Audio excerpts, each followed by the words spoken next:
Assalamu alaikum, everybody. Welcome to our first talk in the Omani Female Geoscientists series.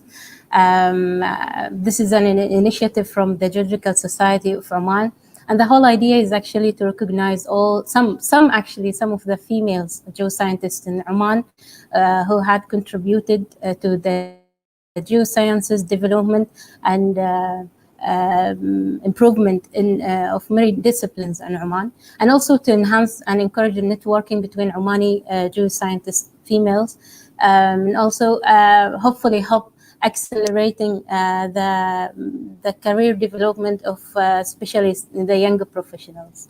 Today we have a very special guest. We have Intissar Al Kindy from Shell. She is the General Manager of Upstream Shell, Oman. Welcome with us, Intissar. Very happy to have you with us today. I'm happier. Thank you, Aisha. What an introduction. Thank you. I'm honored. Thank you.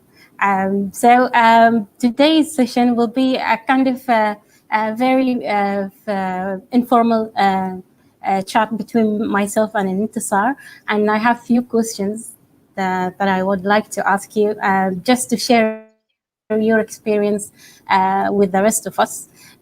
If I may start with the first question, I really would like to take you back to the university times.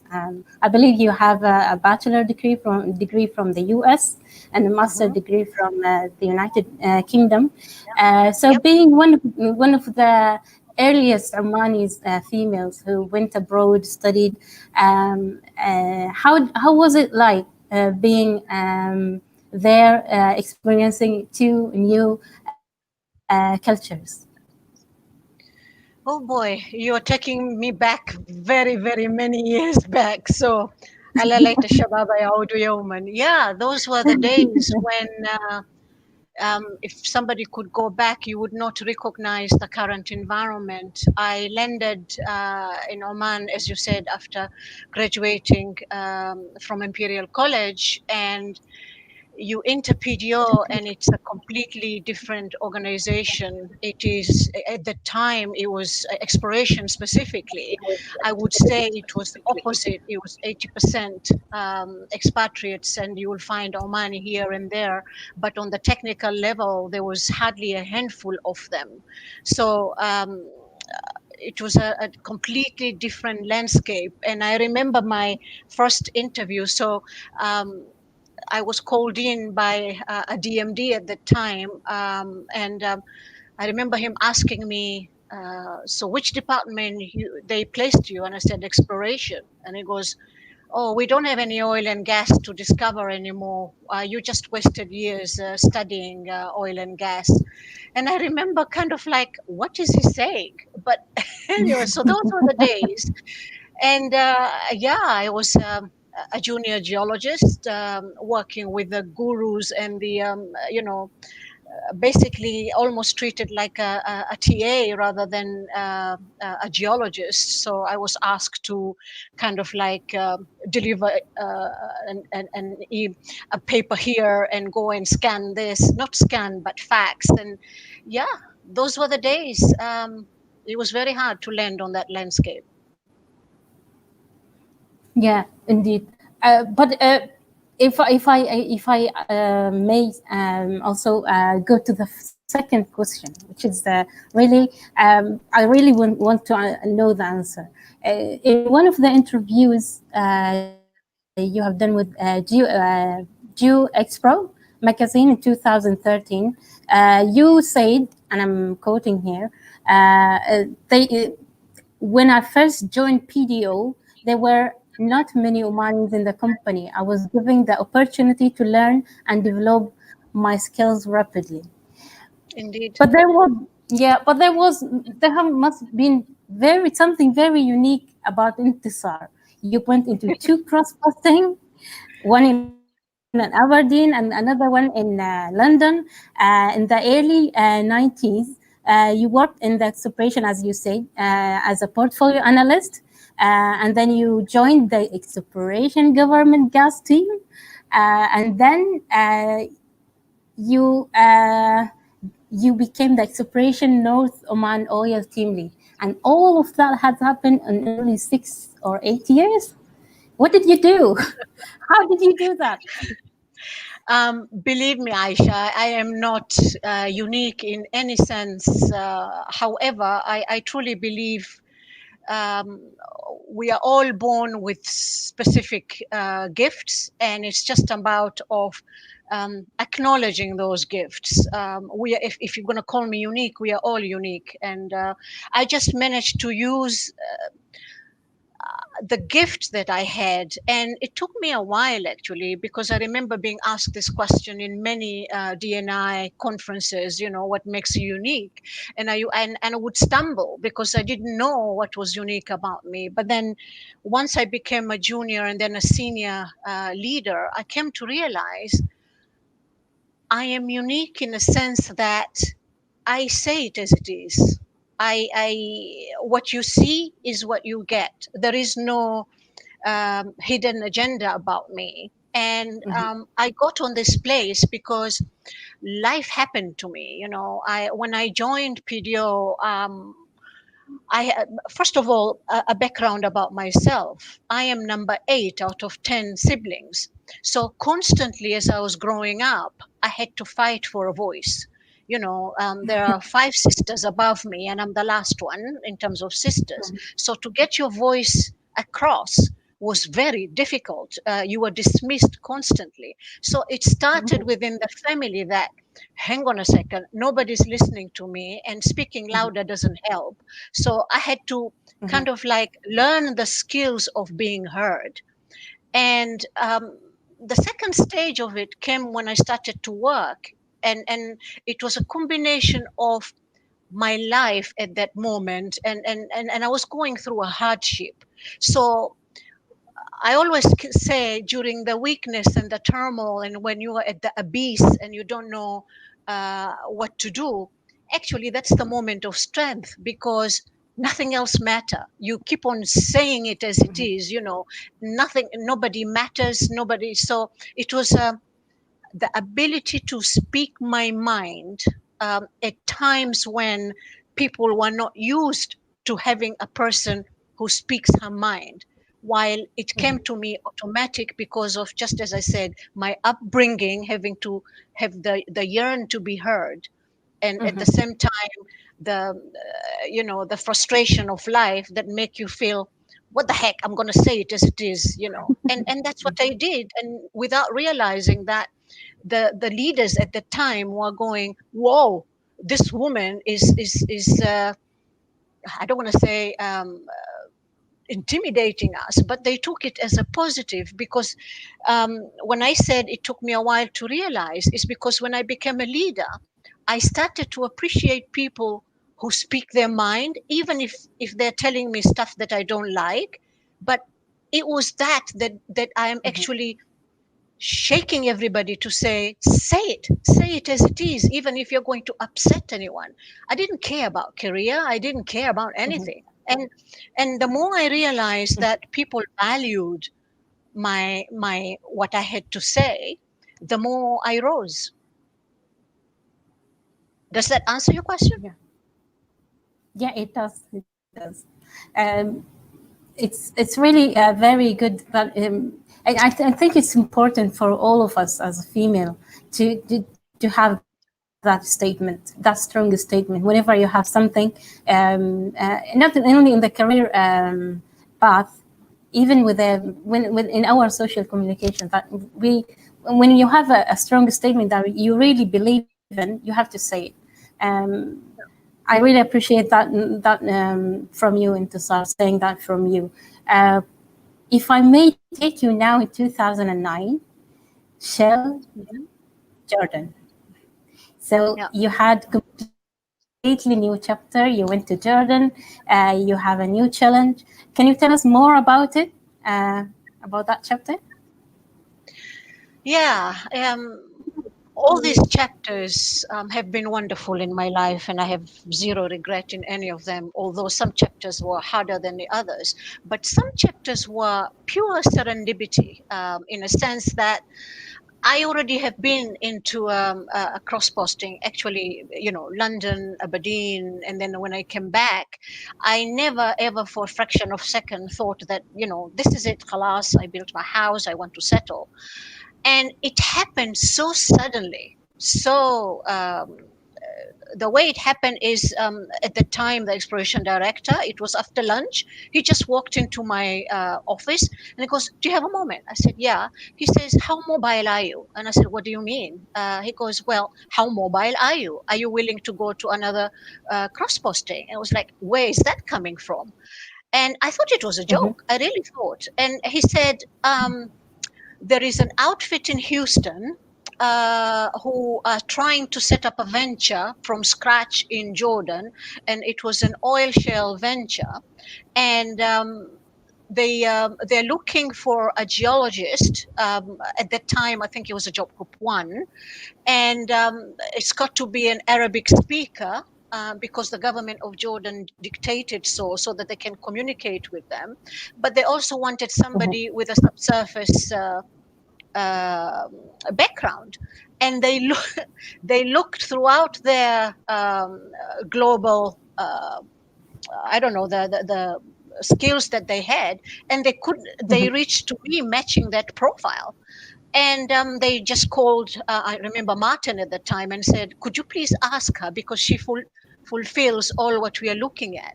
And I remember telling Martin, I know bugger all about setting up ventures. I mean, let alone me being there. I don't know what a country chair is supposed to be doing.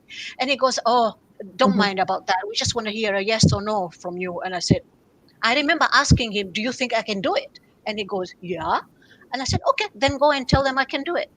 And that's how it started. And before I know it, 6 weeks later, I landed in Jordan, and I was tasked to formulate a team there. And the rest is history. I was there nearly 5 years, setting, from the first person landing into ending up with an operation, drilling very shallow holes, about 150 of them. So that's how it started. And it taught me one thing, that you have got more than what you think you have. And the only way to do it is to actually just swim in that water. You either sink or swim. And as you all know, I'm an optimist. I think I have dived many times and I never sunk yet. So hopefully, I dive in, and you just keep on swimming. Not easy, but occasionally you become heavy and you sink, but you float at the end of the day. I actually remember once I came to you in the office. I don't know if you remember. I had a new experience, something new coming into my life, and I was like, I was just Intissar, I need your advice, and I did this and this, and I thought, whatever, I will jump into it. I was like, yeah, do it. It was like very good advice. Yeah, otherwise, how would you know? How would you know if you are, always restraining yourself because of fear? Fear is the worst thing that you can ever have. And, as a Muslim, every time I get scared, and I do get scared constantly, I keep on saying, A'udhu billahi min hamazati shayateen, because that is what it is. It's something in you telling you, oh my God, that is scary. That's hamazati shayateen. Yeah. We'll say it. Okay, if I may take you away a little bit from the professional life, and let's go into the social life. But before we do that, I have a kind of a short survey in menti.com. I would really to hear back from the audience. So we will share that with you. For those of you who are watching now, if you can just go to menti.com and use the following code, I'll share my screen. And then maybe you can. We have a couple of questions, and we would like to hear back from the audience. So if we just share my screen.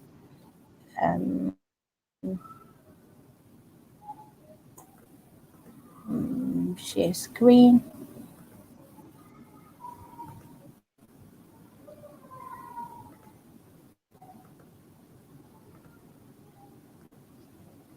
All right.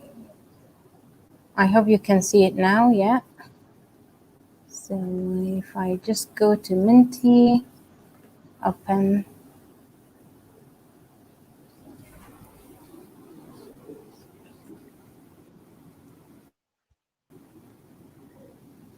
So here we go. If all of you are there, you can answer the question. Do I think? Oh, are you asking the audience? Yes, the audience. And if you, okay, fine. yeah, the audience. Okay, I get it. Yeah.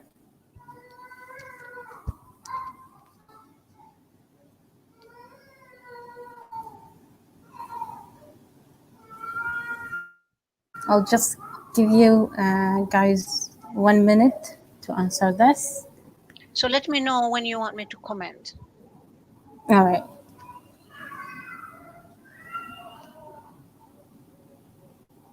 All right.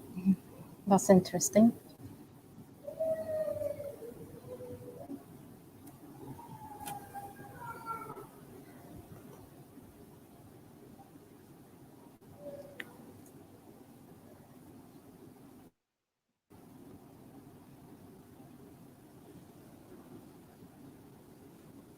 So it's roughly about a third who are saying no, they don't have a healthy work-life balance, Yeah. or a quarter or so.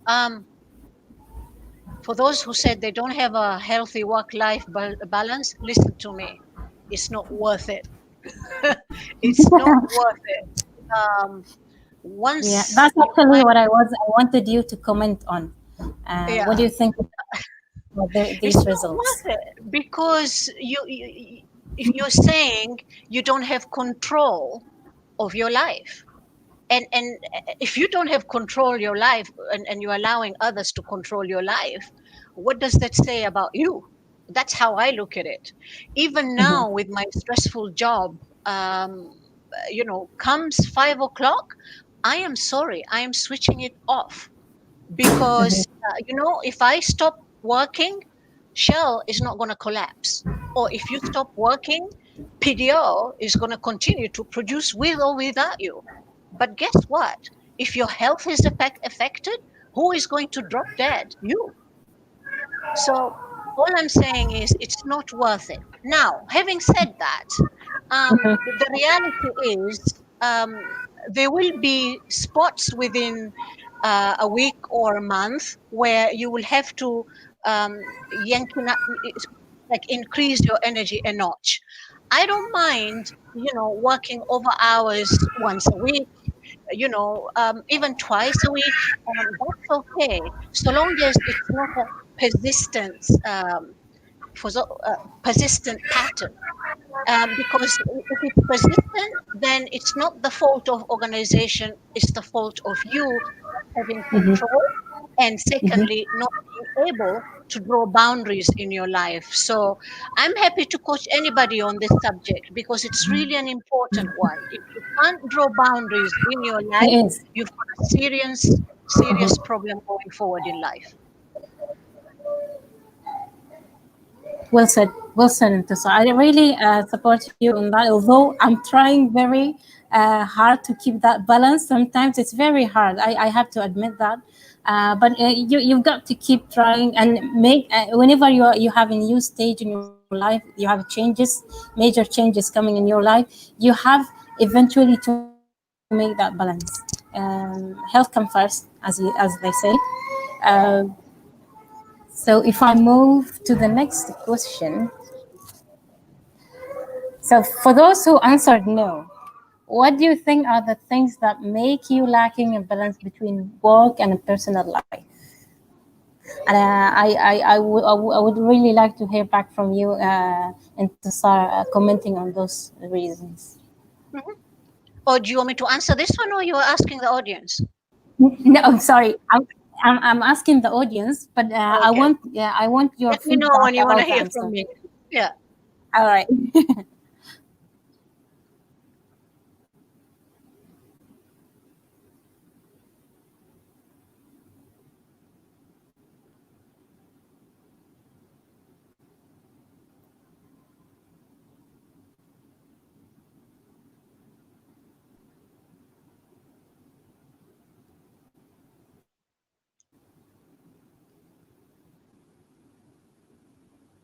I don't see any answers coming up. Or is it just my screen? Yeah, yeah, there is one answer coming in. So there is time management.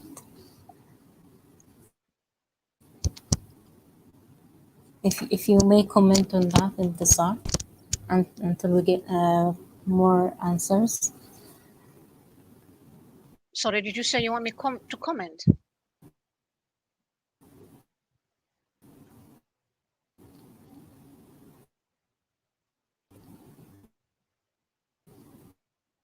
Oh wow!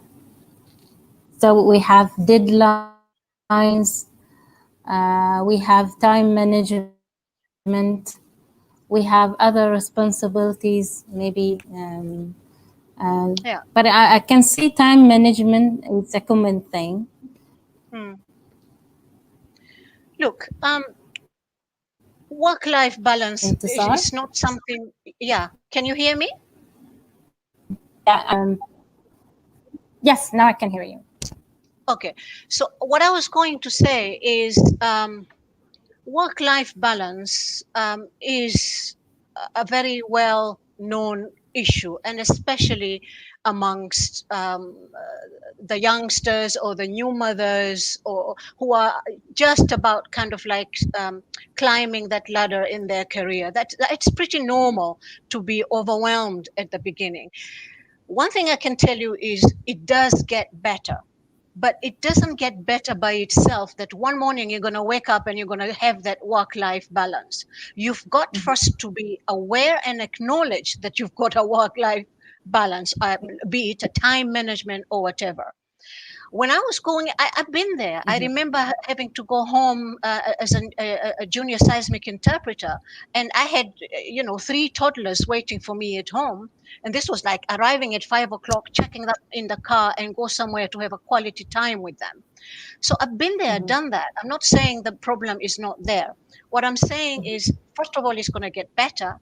Secondly, try to figure out exactly what is it that makes you, because you can't deal with a problem if you don't know what's the root cause. So let's take an example. I'm having difficulties with time management. Well, Yeah. then you sit down and say, well, there is only 24 hours, of which 8 hours I need to sleep. Let's start from there. You will find out that the things that you're spending time are not worth spending time if you want to do everything. I'm going to take an example of me. I have to have my 8 hours, or I'm a grumpy person. So if I don't sleep 8 to 10 hours, what remains is only, 12 to 14 hours. I put priority in them. My mom and my family, or my parent and my family. Number two, my health. Number three, my work, etc., etc. And then you start to decide yourself what is the maximum time I want to do with this, and you commit to it. For people like me, I'm very antisocial, believe it or not.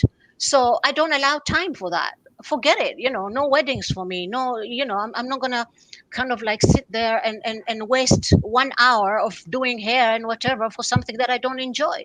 So that is part of the example. Acknowledge the problem, plan for it, seek help. If somebody can, you can talk it out, because talking to yourself, you would want to do everything. So talk to somebody who is actually have got experience to it. And for example, PDO, seek a coach, and see if it's your line manager. Be blank. I'm sorry, this is taking more than, I've got A, B, and C, and you want me to do all of them. Sorry, I've got 10 hours of sleep. So which one you want me to do, A or B or C, in that order? So take control of your lives, and this is what I'm saying. And if you don't, then it's a downhill from there. Own it. I really would like to emphasize on what you have just said about seeking help. Seeking help could be in the range of family, but it also could be in your work environment, seeking help and advices from colleagues who works with you, working moms. I'm referring to who have been there. If you actually talk to your colleagues. And that's the whole point of this series, to encourage networking and supporting. Is actually very helpful. They can give you advices. You cannot imagine how helpful is that. So I really like that you mentioned that point. Last comment I want to mention from a leadership perspective. Leaders will always ask for more work because they want to feed their brains with information, because with the more information you have, the more factual you become, and the more your decisions are right. So, and if you don't shout and say, I am sorry, you're going to need to prioritize what you're asking me, your leader will never know that you are drowning. So speak up, Yeah. tell them.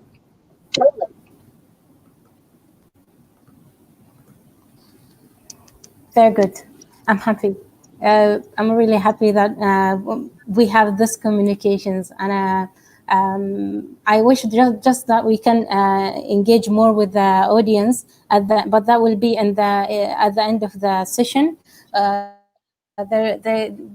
will be a Q&A session within the same Menti survey. But now I would like to take you back to the professional life.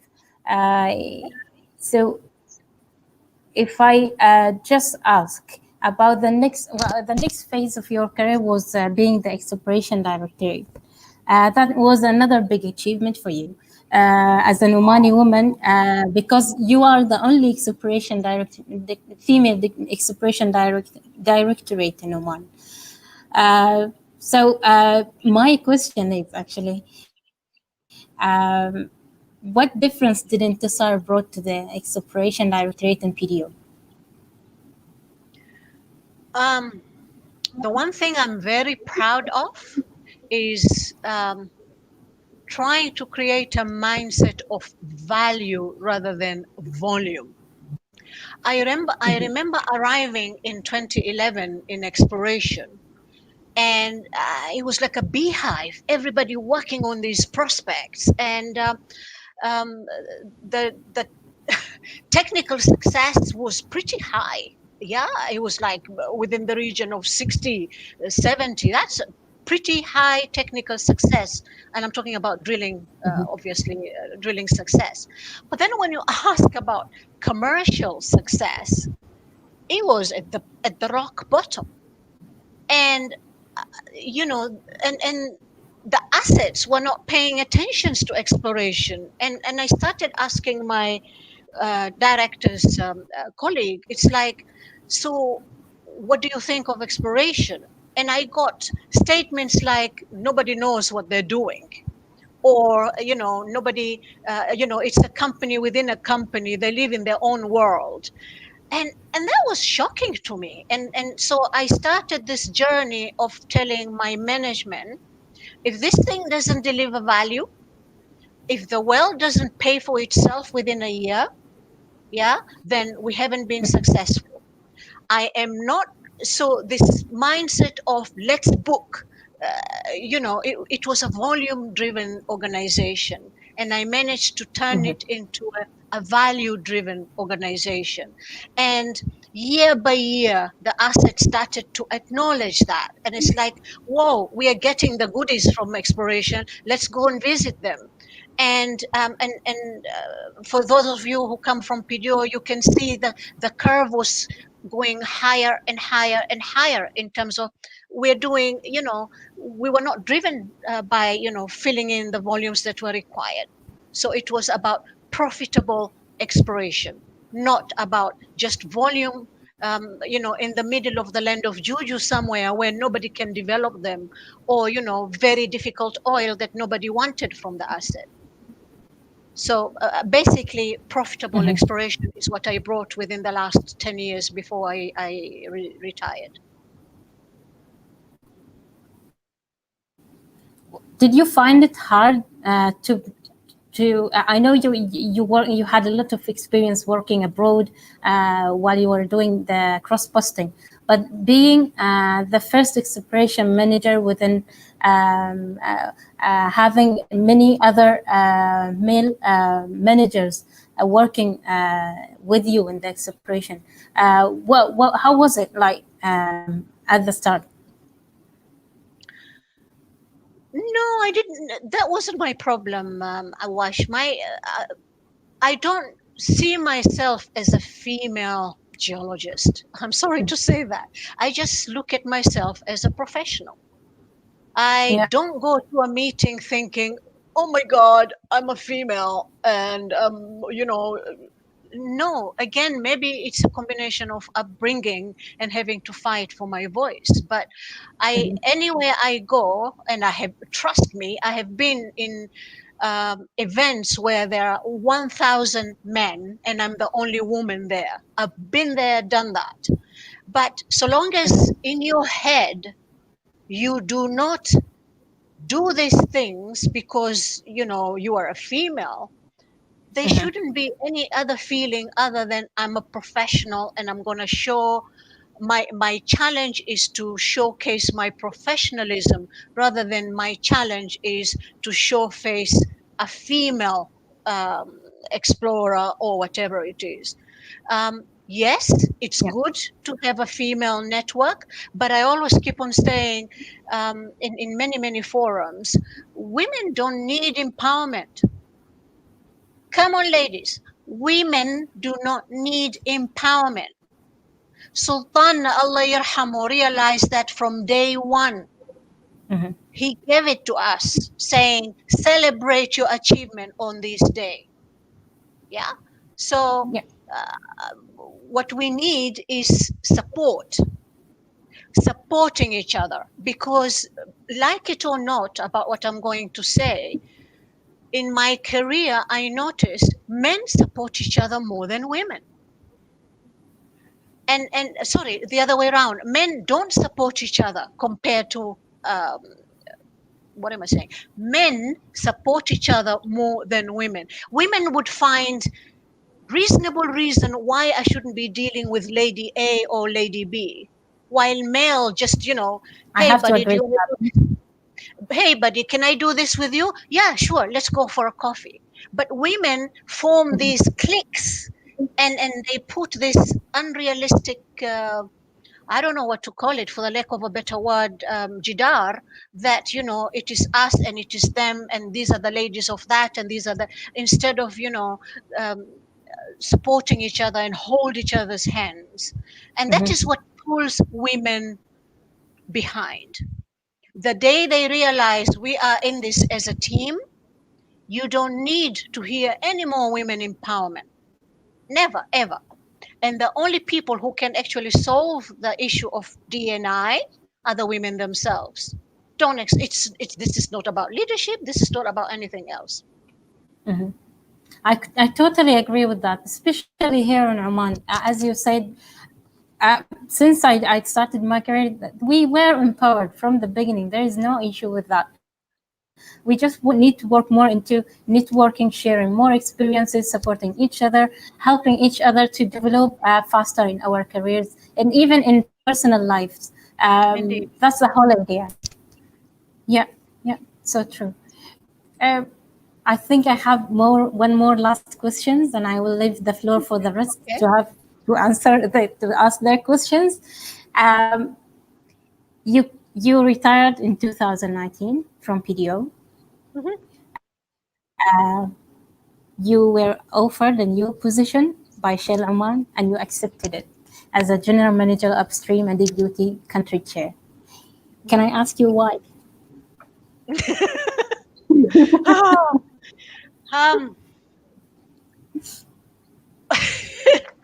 It's a difficult question because I don't know how to answer it other than being extremely honest. I never, ever, for a fraction of a second, and my children will attest to that I was planning to go back to work. Never, ever. I was over the moon the first year which I retired. I was just that's exactly what I wanted, to retire. And I wanted راحة البال, a little bit of relief from مسؤولية, because مسؤولياتي كثرت. And I wanted, going back to time management, I thought I owed PDO, a new fresh blood, rather than, I'm not into this one person for decades and decades. So I felt that, and somebody, some wise guy said, um, smart people know when to exit. And I thought, 2019 was the year for me to exit, with zero intention to work whatsoever. However, Shell politely asked if I could help them set up the venture, knowing that, first of all, I have the Omani background, the Omani culture, the Omani way of working, but more importantly, bringing back the experience that I had in Jordan on how do you start from scratch and you build it from there. Shell was a small outfit in 2019. They only had a country rep with not more than 40 people, and they wanted to grow because they had a huge project on their way. So I accepted to help, because it's not about Shell. For me, it was about Oman, because بعد الله سبحانه وتعالى هذا الوطن gave me so much, so much. I don't come from a privileged family, and if it wasn't because of this country, I wouldn't be where I am today. And I wanted, for a temporary time, give back, especially that I have been preaching about paying it forward. This is my way of paying it forward to my country, to help set up Shell in a success, to be at a success base. So this is why I accepted the job, to help my country first and Shell second, because if Shell succeed, my country succeeds. And that is exactly why I accepted it. And it's not going to be for long.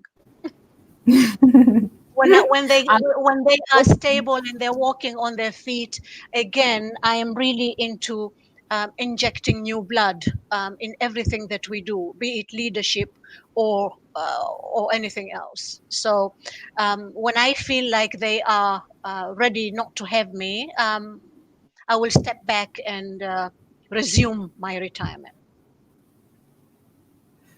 I'm happy to hear that back. Yeah, it answered my questions. I can ask the following question, but I don't want to ask that. But then thank you very much, Intissar. I'm really happy I got the chance to chat with you today. I'll give the others a chance. Those of you who are watching on YouTube, if you can write down your questions, and then I can just read it to Intissar.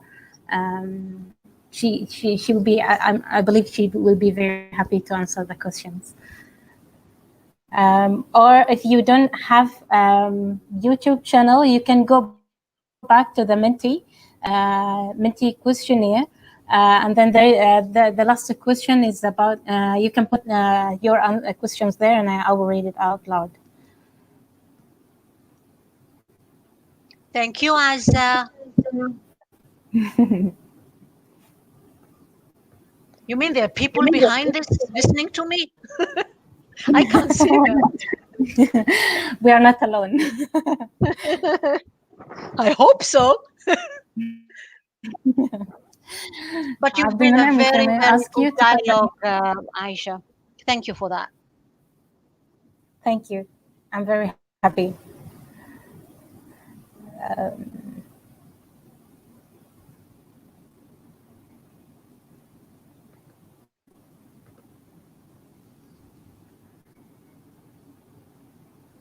Thank you, Fatum. If I just go to the questions.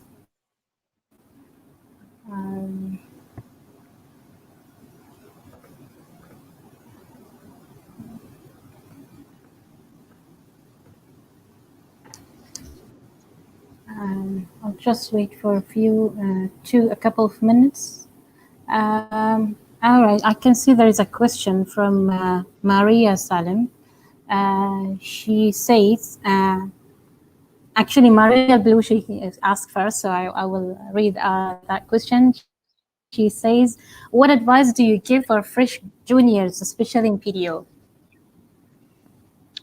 My advice has been and will always be that sponge that absorbs any information and don't be picky in I get lots of graduates I remember coming in after 1 year or 2 years saying, they're giving me this job that does not add value in where I want to be, or I don't understand why I have to do this and why I have to do that. I am not, a geophysicist or whatever. Just, your first 5 years are the years where you are learning the tools of the trade.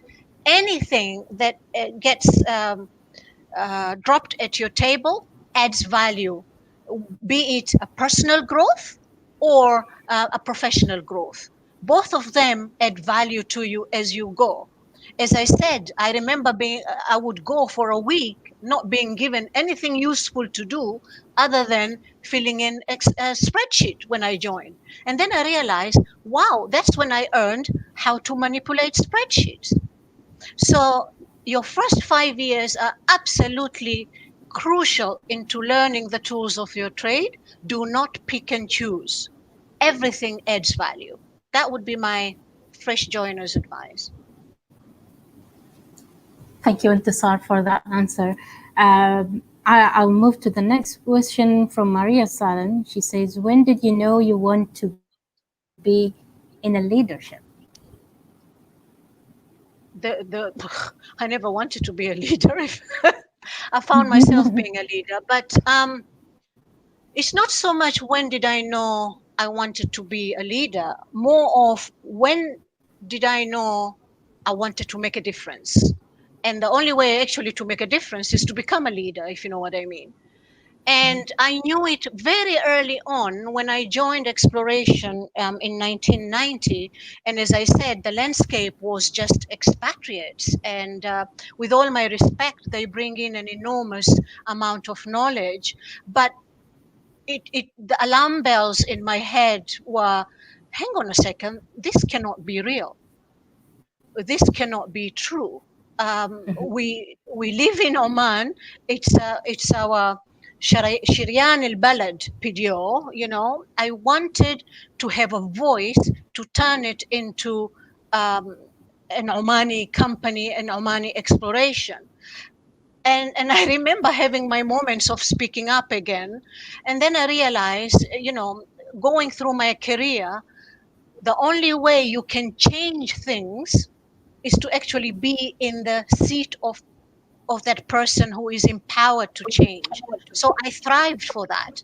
I wanted to go and go and go so that I can change and change and change. And I hope, within my capacity, I managed to change quite a lot. So it's not so much leadership in terms of empowerment, but leadership in terms of what appetizes me is being influential so that I can change things. I'm after achievement rather than power. I really like that. I've never looked at it in that way, because sometimes I'm guilty of that. When we see things that really needs to be changed, we just keep complaining about them. And these things are not right. They should be done in a different way. But I've never thought of it like I really need to be in a position to be able to change these things. So that's a new thing. Thank you, really, thank you very much for sharing that with us. Uh, if I move to the next, Fatma Ali, any advice from gender perspective, how can we make women more supportive for each other? How we can create culture of support similar to the one that men have? إياكم والحسد. Let me tell you my story. So when I joined, I think somewhere around my 8th year or so, I started to realize the power of women supporting women when an exploration director was appointed. I don't know, you are all too young to remember her. Her name was Linda Armstrong. I was, I think, job 3 by then. But all of a sudden, this director who would just pop into my office and say, "Would you like to come for lunch with me?" I would be, butterflies in my stomach. What have I done? Is she going to tell me something bad or whatever? And no, she just wanted to have lunch with me. Um, and year by year, and many other women during my career did the same thing with me. And nothing is more beautiful and more worthy when you lend a hand to somebody who doesn't, who needs your support, but you don't have to. It goes a long way. So how do you create that culture? By starting exactly what I've just said. Take your mug of coffee. Just talk to somebody you've never talked before. I have witnessed, and I swear to Almighty God, I have witnessed ladies gathering in the toilet or in a meeting where nobody even says salam alaikum to each other. That is shocking to me. It's shocking to my core that women are not connecting. So plant the seeds by little, by just walking to somebody you have never talked to, and just ask them how they're doing. Just go and say salam alaikum, how are you, my name is Fatma, where do you work? And write down notes about these people so that you can connect with them again. Get out of your comfortable zone with your comfortable friends and your comfortable Starbucks coffee into knowing more and more. Trust me, salam alaikum goes far more better than just looking at each other at the screen. I hope that helps. And by the way, sorry, Aisha, last thing I want to do. It is normal human beings when we get annoyed with each other. Imagine how you would value your friend or somebody whom you don't like from the other asset, or from the other, somebody said something in a presentation, to kind of like just connect with them and say, you know what, I saw your presentation the other way, that was awesome. That alone is enough to build bridges. Or, sorry, your comment on that presentation got me confused. Help me understand where you were coming from. There's so many ways to build bridges, and I'm no expert in that. But I just go with the starting point of salam alaikum.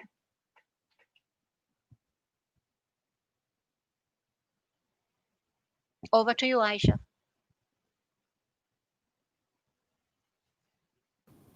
Sorry, my mic was off. I hope that answered the question for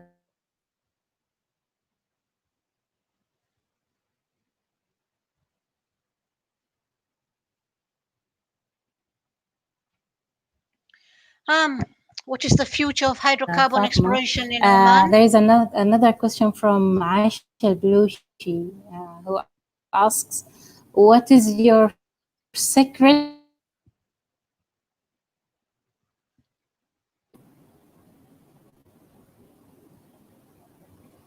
What is my secret in making best decisions for? Yeah, I can hear you, Aisha, and I'm reading the question. What is your secret in making best decisions for exploration and its people?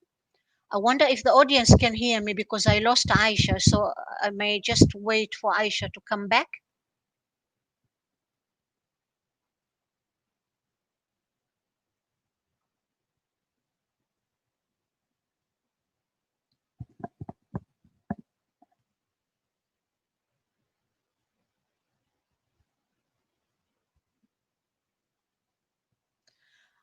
Okay, so I am alive. Abdul Munaim, can can others hear me as well? So shall I just continue to answer the question?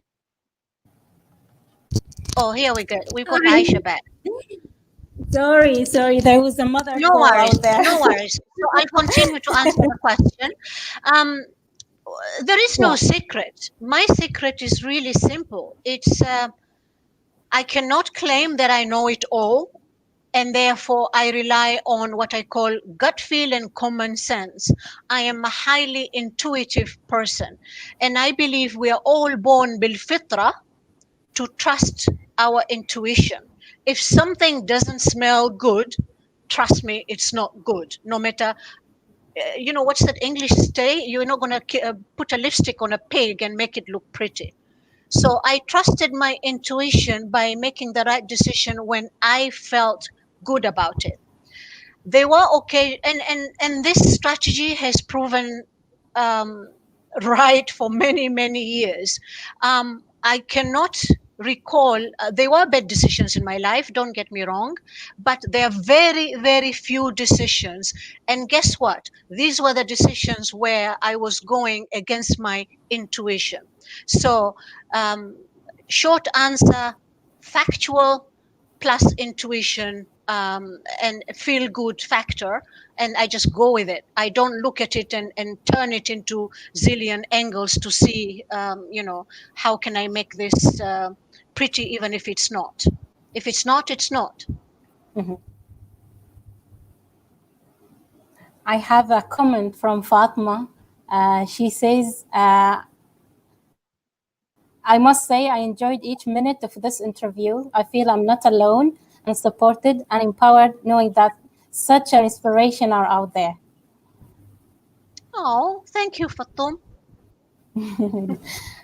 And she is asking if there is any advice for working abroad. Working abroad as in outside Oman? Yes, as an Omani. Just be the ambassador of your country. Don't forget, when you're abroad, you've got the responsibility of representing your country, representing the values of this country. So you are no longer Fatma Ali, you are actually Fatma the Omani lady. That's what they used to call me. So because people will never remember you as Fatma, they will remember what you portrayed to them, and they will put the name Oman next to it. So make us proud. That's, by displaying the values that we all stand for.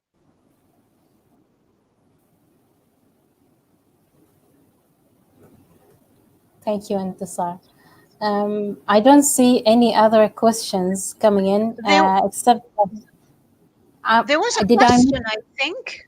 Somebody was Yeah, asking me the future about exploration. I saw that there, question popping up. there's Yeah. Hamad al-Jabri is asking about the future about hydrocarbon exploration. Okay. I'm gonna quote a friend of mine who said, the world didn't run out of rocks because of the end of the Stone Age era. It was something else that had to happen.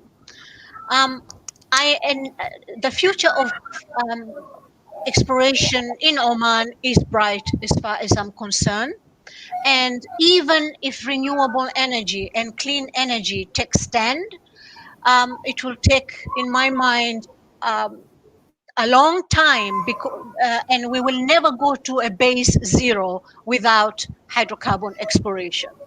We may be, it's kind of like, if you can imagine a wedge where, oil and gas kind of becoming smaller, and then renewable energy becomes bigger, but never go to zero base. Is that cats or children? I probably should mute my mic, haven't you? Yeah. So the hydrocarbon exploration in Oman is bright if we are smart enough to explore for value, if we are smart enough to explore for the lowest cost possible, that we can actually, again, going back to my profitable exploration. And not in the near future will we be actually closing the exploration, because right now it is the engine that we desperately need to actually replace the difficult oil that the assets are dealing with.